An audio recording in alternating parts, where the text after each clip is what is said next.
break-even costs. If you've been to the juice aisle at your local grocery store recently, you already know that you're going to pay more for that glass of orange juice. OJ prices have skyrocketed to their highest point in 2 years, and oftentimes consumers rightfully want to know what or who is to blame for such high prices.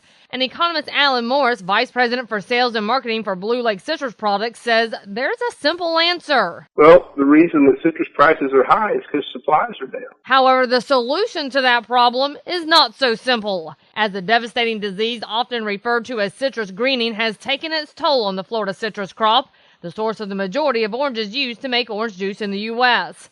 But as consumers are pulling out more change to pay for their favorite breakfast drink, be assured that growers are also paying more to produce it. You've seen cost per acre to caretaker citrus grow go from around $800 or $900 to over $2,000 an acre.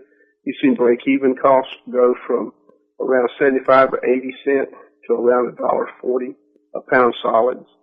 And so you've seen substantial increases in the cost of caretaking grows, and the result of that is higher break-even costs to produce citrus these days. And the news only gets worse, since despite numerous research efforts, there isn't any real relief in sight for the near future. I think a lot of the industry expectation is that we're going to continue to see this crop decline because greening is having its impact on us. We've not been able to cure it or even mitigate its impacts. We're seeing it in terms of increased fruit drop and reduced size. Julie McPeak with Southeast Ag.